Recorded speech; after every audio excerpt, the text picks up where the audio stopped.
বহরমপুর গ্রামের ত্রিভুজাকৃতি মাঠে তিন দিকে যথাক্রমে 26 মিটার।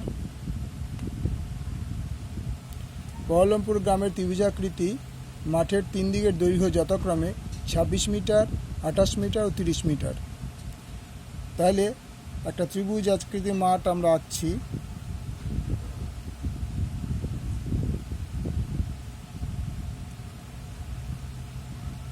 এবিসি একটি ত্রিভুজাকৃতি মাঠ। এই মাঠের দৈর্ঘ্য কত বলেছে? দৈর্ঘ্যগুলি যথাক্রমে 30 মিটার, 28 মিটার আর 26 মিটার। ত্রিভুজাকৃতি মাঠের দৈর্ঘ্য হচ্ছে এই। তাহলে ত্রিভুজাকৃতি মাঠের তাহলে এবি ইকুয়াল টু 26 মিটার, বিসি ইকুয়াল টু 30 মিটার, এসি ইকুয়াল টু 28 মিটার। তাহলে এবিসি মাঠের ত্রিভুজাকৃতি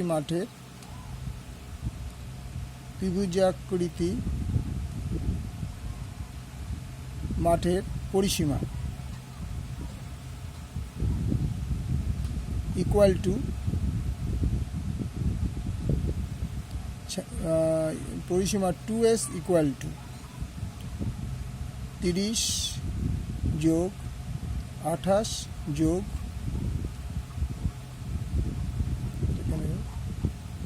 পরিসীমা ইকুয়াল টু 30 মিটার যোগ 28 মিটার যোগ 26 মিটার ইকুয়াল টু 30 আর 20 58, 58 আর 20 78, 84 মিটার। তাহলে পরিসীমা ইকুয়াল টু 84 মিটার। সুতরাং 2s ইকুয়াল টু 84 মিটার বা s ইকুয়াল টু 84/2, 42 মিটার। আমরা জানি ত্রিভুজের দুটো ক্ষেত্রফল হয়, একটা হাফ ভূমি ইন্টু উচ্চতা, কিন্তু এখানে হাফ ভূমি ইন্টু উচ্চতা প্রযোজ্য হবে না। তাহলে আমরা ত্রিভুজের ক্ষেত্রফল হবে ত্রিভুজের ক্ষেত্রফল equal to √s into s minus A. এসটা হচ্ছে অর্ধ পরিসীমা, এই 2s ছিল পরিসীমা, এস হচ্ছে অর্ধ পরিসীমা। এ বলতে আমরা 30কে বোঝাবো, বি বলতে 28কে বোঝাবো, সি বলতে 26 মিটারকে বোঝাবো। তাহলে S minus A, S minus B, S minus C বর্গ একক। তাহলে এখানে এস হচ্ছে তোমার 42 ব্র্যাকেটে 42 মাইনাস এ হচ্ছে 30 মিটার, আবার 42 মাইনাস 28 মিটার, 42 মাইনাস 26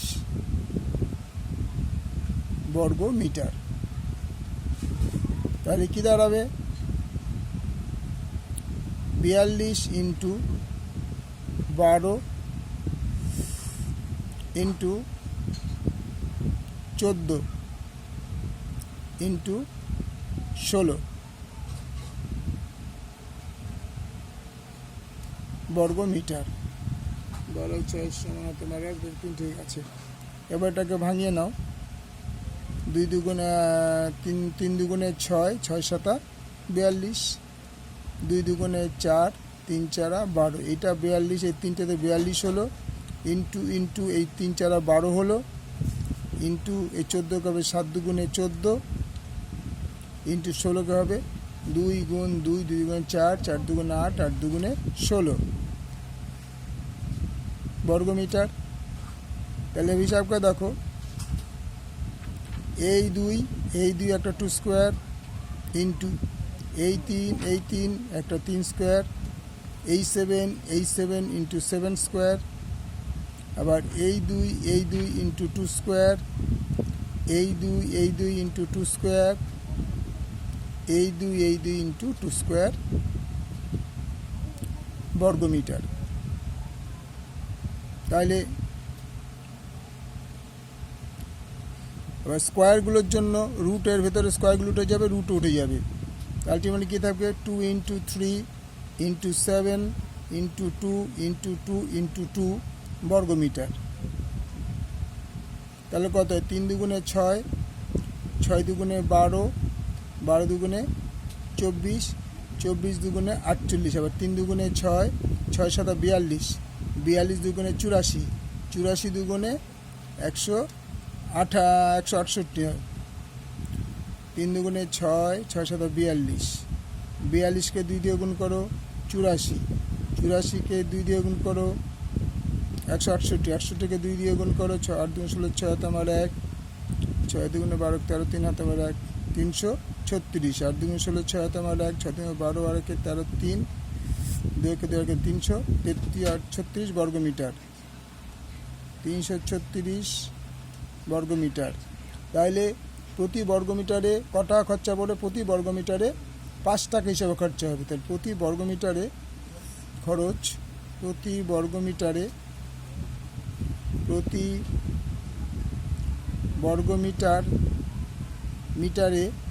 5 টাকা হিসাবে, 5 টাকা হিসাবে ঘাস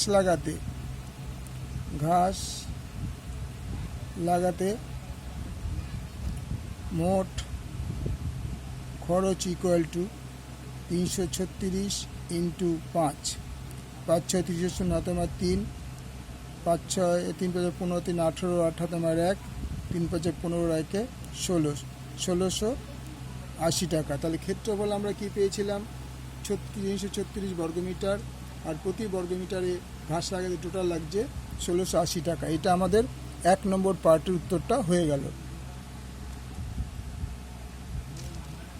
এবার হবে 2 নম্বর পার্টের অঙ্কটা।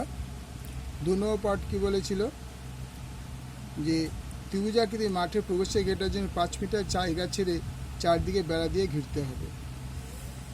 তাহলে ত্রিভুজাকৃতি মাঠের প্রবেশের গেট তৈরির জন্য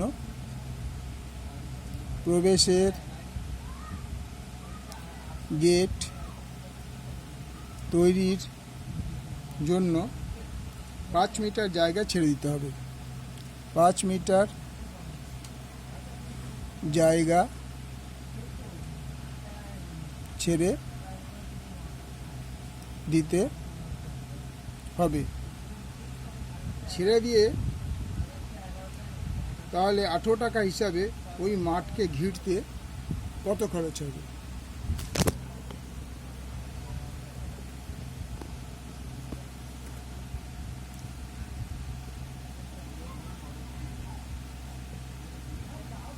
তাহলে মাঠের পরিসীমা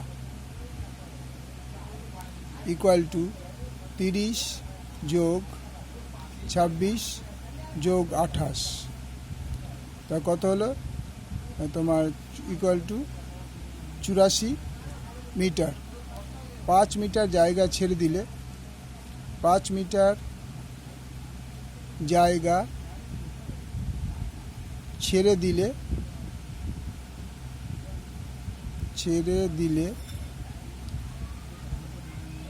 জায়গার পরিমাণ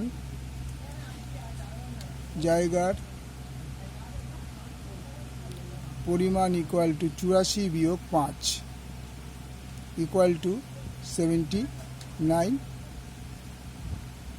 মিটার। 1 মিটারে খরচ, 1 মিটার